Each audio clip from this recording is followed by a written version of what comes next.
Hello guys, how are you. आप सभी का स्वागत है मेरे इस यूट्यूब चैनल अपना फ्यूचर पर। तो गाइज, आज मैं आपको लेटर टू एडिटर को लिखना सिखाऊंगा कि एक एडिटर को लेटर कैसे लिखते हैं। तो सबसे पहले क्या करना होता है, सेंडर ने अपना एड्रेस लिखना होता है। जैसे कि आप सेंडर हैं, यानी कि आप मोहित हैं, और आपने अपना यहाँ पे लेटर लिखना है, और उसके बाद आपने यहाँ पे डेट लिखनी है कि कौन सी डेट को आप यहाँ पे लिख रहे हैं। उसके बाद आपने किसको लेटर लिख रहे हैं, आप एडिटर को लेटर लिख रहे हैं। ये एडिटर कौन है, टाइम्स ऑफ इंडिया का एडिटर है, यानी कि ये एडिटर टाइम्स ऑफ इंडिया में अपनी न्यूज़ को पब्लिश करता है। बहुत सारी न्यूज़ें होती हैं, उनको पब्लिश करता है, तो उसका एडिटर है, ये संपादक है उसका। तो आपने क्या लिखना है, to the editor Times of India 34 ABC road Kolkata, ये उसका पिन कोड है। आपने ये दो चीज़ें तो बहुत इम्पोर्टेंट हैं, ये दोनों चीज़ें तो आप लिखनी बहुत ज़रूरी है। उसके बाद आपने लिखना है सब्जेक्ट, यानी कि आप लिखना क्या चाहते हैं, किसके ऊपर अपने पॉइंट ऑफ व्यू रखना चाहते हैं, तो वो आपने यहाँ पे सब्जेक्ट लिखना है। और उसके बाद आपने लिखना है सर या मैम, क्या लिखना है, the subject matter of this letter as it has been mentioned above is definitely a burning issue of the day. यानी कि जो ये सब्जेक्ट मैटर है, जो इस लेटर में मैं लिख रहा हूँ, कौन सा सब्जेक्ट मैटर, ये यहाँ पे जो आपने सब्जेक्ट मैटर लिखना है, जो आप जिसके ऊपर लिखना चाहते हैं। It has been mention above, मैंने ऊपर लिख दिया है। यह क्या है, definitely a burning issue of the day, यह एक आज का ज्वलंत मुद्दा है, आज के दिन का। कौन सा, जो आप यहाँ पे सब्जेक्ट मैटर लिखोगे वो। आई डीन, मैं समझता हूँ, यू विल एग्री, कि आप भी सहमत होंगे, विद द सब्जेक्ट, इस सब्जेक्ट के ऊपर आप भी सहमत होंगे, आप भी इस तरह की सिचुएशन को जानते होंगे। हेंस, इसलिए, आई होप, मुझे आशा है, that you would be kind enough to allow, आप मुझे थोड़ा सा कुछ एनफ यानी थोड़ा सा स्पेस देने की कोशिश करेंगे, मुझे a column in your wide circulated highly estimated daily to express my view regarding the situation.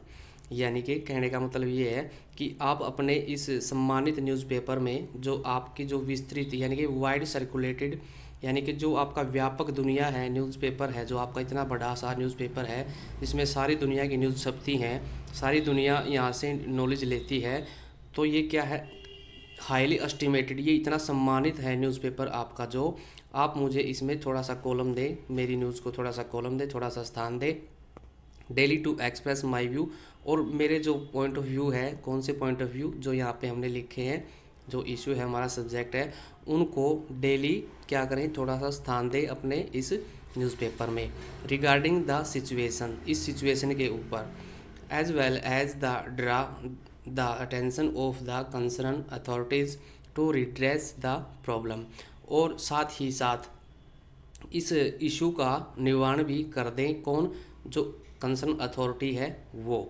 यानी कि आप अगर डेली मेरे इस पॉइंट ऑफ व्यू को, मेरे इस सब्जेक्ट को डेली अपने न्यूज़पेपर में थोड़ा सा स्थान देंगे, एक कॉलम देंगे, तो उसकी वजह से जो कंसर्न अथॉरिटी है वो उसको समझ पाएगी, उसको ध्यान उसकी तरफ जाएगा, उस इशू की तरफ, कि भाई ये समस्या उस एरिया में है, इसको दूर करना ज़रूरी है, और साथ ही वो उसका निवारण कर सके, रिड्रेस मतलब निवारण कर सके उस प्रॉब्लम का। तो गाइज, आपने ये लाइनें लिखनी है। जो एग्ज़ाम होगा उसमें कोई भी इशू आ जाए कि भाई वो सब्जेक्ट है, उस सब्जेक्ट के ऊपर आपने एडिटर को लेटर लिखना है, तो उस सब्जेक्ट को आपने यहाँ पे लिखना है, चाहे कोई भी आ जाए, आपने यहाँ पे लिखना है, और बाकी सब कुछ ये हर लेटर में आपने ये लिखना है। ये 4 लाइनें आप याद कर लें। तो कोई भी सब्जेक्ट मैटर आ जाए, वो सब्जेक्ट मैटर सिर्फ यहाँ पे एक लाइन में लिखना है कि भाई इस के रिगार्डिंग में ये मेरी प्रॉब्लम है, और तो आपने एडिटर को ये लिखना है। तो गाइज, ये बहुत ही इंपॉर्टेंट लाइनें हैं, और मुझे आशा है कि ये लेटर आपको अच्छे से समझ में आ गया होगा। और नीचे आपने क्या लिखना है, आपने अपना नाम लिखना है नीचे, और थैंक यू लिख के पहले फिर आपने अपना नाम लिखना है, फिर आपने डेजिग्नेशन भी लिख सकते हैं अपनी, आप क्या करते हैं, क्या काम करते हैं, आप किस पद के ऊपर हैं जो आप ये लेटर लिख रहे हैं, तो आप वो भी लिख सकते हैं।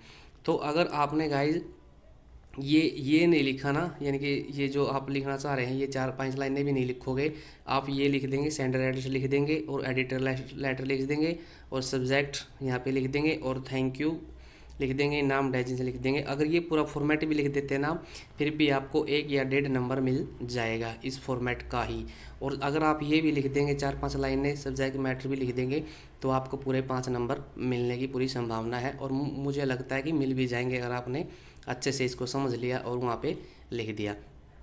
तो गाइज मुझे आशा है कि ये एडिटर, लेटर टू एडिटर आपको अच्छे से समझ में आ गया होगा। तो इस पोस्ट को ज़्यादा से ज़्यादा शेयर करें, लाइक करें और कमेंट करें। और यदि आपने अभी तक भी मेरे इस यूट्यूब चैनल अपना फ्यूचर डॉट को सब्सक्राइब नहीं किया तो आप इसको सब्सक्राइब भी कर दें, ताकि यहाँ पर 10th क्लास का पूरा सिलेबस आप देख सको, पढ़ सको और समझ सको। तो गाइज आज के लिए इतना ही काफ़ी है। Thanks for watching and be positive guys.